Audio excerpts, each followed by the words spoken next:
Hello, ഇന്നത്തെ video ചപ്പാത്തി ഉണ്ടാക്കിയെടുക്കലാണ്. അതിനായിട്ട് 2 glass ആട്ടപ്പൊടി എടുത്തിട്ടുണ്ട്. അതിലോട്ട് 1/2 ടീസ്പൂൺ ഉപ്പിട്ടതിന് ശേഷം നമ്മൾ നല്ല തിളച്ച വെള്ളമാട്ടോ ഒഴിച്ചു കൊടുക്കുന്നത്. നല്ല തിളപ്പിച്ച വെള്ളം ഒരു പാത്രത്തിലോട്ട് മാറ്റി അത് നമ്മളിങ്ങനെ ആട്ടപ്പൊടിയിലോട്ട് ഒഴിച്ച് കയ്യിൽ വെച്ചിട്ട് സെറ്റാക്കി കൊടുക്കണം. അതിനുശേഷം 1 ടീസ്പൂൺ വെളിച്ചെണ്ണ കൂടി ഒഴിച്ചു കൊടുക്കുന്നുണ്ട്. ചൂടൊന്ന് കുറഞ്ഞതിന് ശേഷം നമുക്ക് കൈ വെച്ചിട്ട് ഇങ്ങനെ നന്നായി കുഴച്ചെടുക്കണം. നല്ല സോഫ്റ്റാണ് കേട്ടോ. ഇങ്ങനെ ചെയ്താൽ പച്ചവെള്ളം ആകുമ്പോൾ നമുക്ക് ഒരുപാട് നേരം കുഴച്ച് വെക്കണം. ഇത് പെട്ടെന്ന് തന്നെ ഉണ്ടാക്കിയെടുക്കാൻ പറ്റും കേട്ടോ. ഇനി ഒരു 10 മിനിറ്റെങ്കിലും നമുക്കൊന്ന് അടച്ചു വെക്കാം. അടിപൊളിയായിട്ട് പരത്തിയെടുത്തിട്ടുണ്ട്.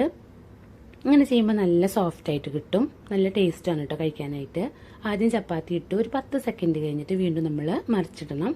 അതിനുശേഷം കുറച്ച് നേരം കഴിഞ്ഞിട്ട് വേണം വീണ്ടും മറിച്ചിടാനായിട്ട് കേട്ടോ. എല്ലായിടത്തും ഒന്ന് മുരിഞ്ഞ് കിട്ടുന്ന വരെ നമുക്ക് ഒന്ന് ഇങ്ങനെ കയ്യിൽ വെച്ച് അമർത്തി കൊടുക്കാം. ഇനി വീണ്ടും നമ്മൾ മറിച്ചിട്ട് കൊടുത്തു. അടിപൊളിയായിട്ടുള്ള ചപ്പാത്തി റെഡി ആയിട്ടുണ്ട്. നല്ല സോഫ്റ്റാണ്. അപ്പോൾ എല്ലാവരും ഒന്ന് ട്രൈ ചെയ്ത് നോക്കാം. ഓക്കേ.